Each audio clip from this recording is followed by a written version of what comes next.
Hi, I'm Terry Melia, Public Relations Manager for the Upper Deck Company. I'm here today talking baseball with Reggie Sanders, former Major Leaguer. Reggie, let's talk about baseball cards in general. Did you collect as a kid, and did you collect during your Major League career? I did collect as a kid, being from South Carolina. Bob Horner and Dale Murphy were my guys that I watched, Sure. because the Atlanta Braves being on TBS, and so they were the closest Major League city to me, and so I was able to collect their cards. And then when I got a chance to play for the Atlanta Braves, I got a chance to have Dale Murphy sign that card. Nice. And I guess that's still in your private collection. Absolutely. Let me ask you, that rolls me into my next question about autographs. Did you collect autographs throughout your career? And if so, is there one that's cherished the most above anyone else? That's a very good one. There's several, but I would have to say the one that tops that chart would have to be Hank Aaron. Hank Aaron was the man. And Sure. so yeah, Hank Aaron was the most charitable one that I've gotten. Did you get him on a baseball or a trading card? Both. Nice. Good for you. What was your reaction the first time you saw yourself on an Upper Deck baseball card? Man, exciting. And is that me? And then, you know, I got a funny story. So there was a guy that by the name of Reggie Jefferson, and so they ended up putting Reggie Jefferson's picture on an Upper Deck card with my information. So that's a good little trivia there. I guess that's an error card, huh? All right. Well, let me ask you about achievements on the field of play. Is there one that stands out as your biggest single achievement during your career? Yes. Going 300 for 300, you know, being the fifth player in Major League history to have ever done that. And so with the names that, you know, that are under that is tremendous. So yeah, that would be my highlight. Sweet. Now, if you could make one suggestion to baseball fans out there, what would it be about following their teams? Allegiance, loyalty, things like that. Yeah, I would have to say, you know, loyalty. I would have to say, you know, it's very difficult in these times because players are switching teams so much. It's hard to identify, you know, with one player. So I think the ability to stay in tune with that particular team and not in tune with the player themselves. Now let me ask you about winning it all. 2001 was a special year for you and a special season.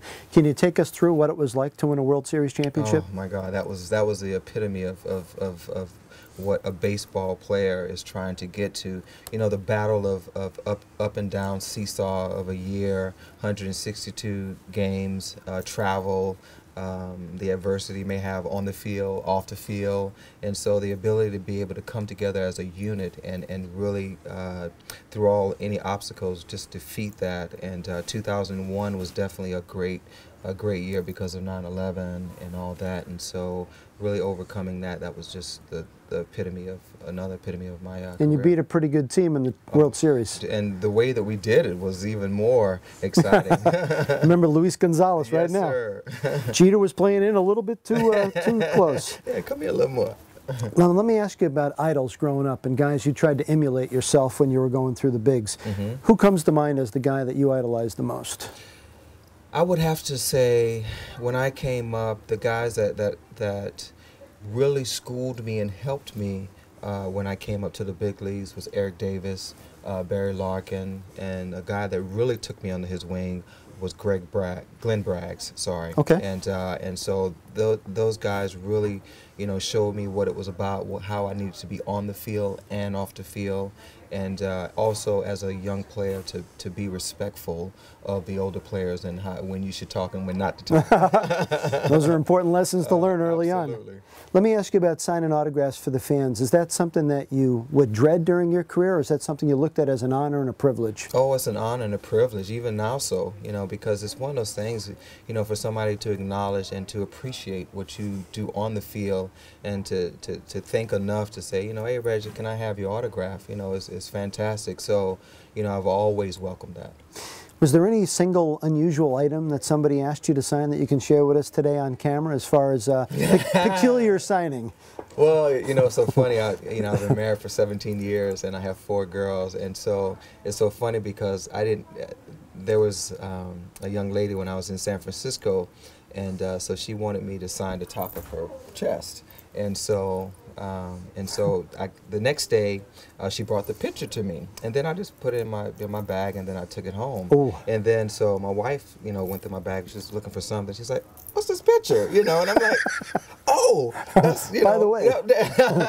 So that's one of the funny ones. I mean, we laugh about it, but that's just funny, yes. Now, well, it's sort of along those lines about, you know, honoring the fans and obliging the fans. Yes. What was something that you would have to do each day before a game? Any pregame rituals, any superstitions that you maintained throughout your career? It depends on what I did that night or that day. So if I had a great game, Sure. I'm going to the park the same way. I'm typically eating the same thing, trying to have the same regimen as I had that day. And obviously, if I have a bad game, then I'm changing everything up. So it just depends on what the night brings. Jersey numbers. How important are jersey numbers to you as far as you know, superstition or, you know, maintaining that playing ability? Is there something magical about your uniform number that came to mind? You know, there probably isn't, but there is psychologically. Right. Yeah, and so 16 was always my number. And so whatever team, I was with 8 teams, so whatever team that I was a part of, I was lucky to have been able to get the number 16 or pay somebody off. I was just going to say, you didn't have to pay a couple of bucks to get that uniform number back. Last question today, Reggie, and it's dealing with Major League records. Yes. Is there one that's going to stand the test of time that's been set, whether it's Joe DiMaggio's 56-game hitting streak, Cal Ripken's consecutive game streak? Do you think there's one now that's set that will never be broken? Cal Ripken. Durability isn't what it used to be? No, well, I don't know that, but I just find it very, very difficult because when I think of Cal Ripken, you know, it was like everything went his way, and so there was a time when he couldn't play, and he wasn't going to play, and so happened that the rains came over where it was a rain out. You know, and so there's some luck to that, you know, and so I just believe that out of all that will be the toughest one to achieve. Certainly without some divine intervention on Correct. occasion. Absolutely.